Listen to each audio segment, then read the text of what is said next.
জমি সংক্রান্ত বিষয়ে জমি জোর করে হাতানো এবং তাকে ঘিরে রিয়েল এস্টেটের ব্যবসা বা রিয়েল এস্টেটের সম্পত্তি বৃদ্ধি এই ইস্যু কিন্তু সামনে আসছে। সুতরাং যোগসূত্র যে থাকতে পারে সেই সম্ভাবনা কিন্তু উড়িয়ে দেওয়া যাচ্ছে না।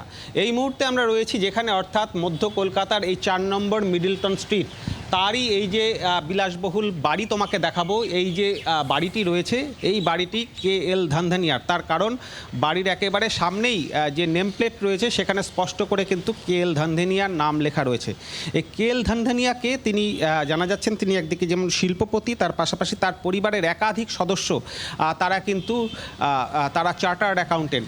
সেই জায়গায় দাঁড়িয়ে এখনও পর্যন্ত প্রাথমিক সূত্রে যেটা জানা যাচ্ছে যে কলকাতার একটি নামী রিয়েল এস্টেট গ্রুপ, তাদের যে জমি সংক্রান্ত মামলা চলছে, অর্থাৎ জোর করে জমি হাতিয়ে সম্পত্তি বানানোর যে ইস্যু বা যে অভিযোগ, সেই অভিযোগকে সামনে রেখে যে মামলা চলছে, সেই ক্ষেত্রেই কিন্তু এই চার্টার্ড অ্যাকাউন্টেন্ট তার যোগসূত্র থাকতে পারে কিনা সেই বিষয়ে কিন্তু আজকে ইডির তল্লাশি অভিযান। ভোর 5:30 থেকে ইডির আধিকারিকরা তারা ঢুকে পড়েছেন এই বাড়িতে। আমি বাড়ির যে আরও একটি গেট যেটি রয়েছে সেই গেটের সামনে নিয়ে যাব, তোমাকে দেখাবো যে এই মুহূর্তে সেন্ট্রাল ফোর্সের যারা সঙ্গে যে জওয়ানরা, সেই জওয়ানরাও কিন্তু তারা বাড়ির ভেতরে এবং বাড়ির বাইরে রয়েছেন।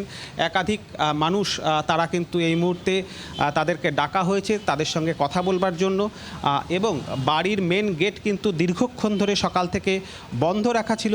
এবং এই কেন্দ্রীয় বাহিনীর যে জওয়ান রয়েছেন, অর্থাৎ CRPF জওয়ানরা, তারা কিন্তু একেবারে নিশ্ছিদ্র নিরাপত্তা এখানে আমরা দেখতে পাচ্ছি। কোনো রকমভাবে কোনো বাইরের লোক তারা এই বাড়িতে ঢুকতে পারছেন না। সমস্ত কিছু জিজ্ঞাসাবাদ করা হচ্ছে।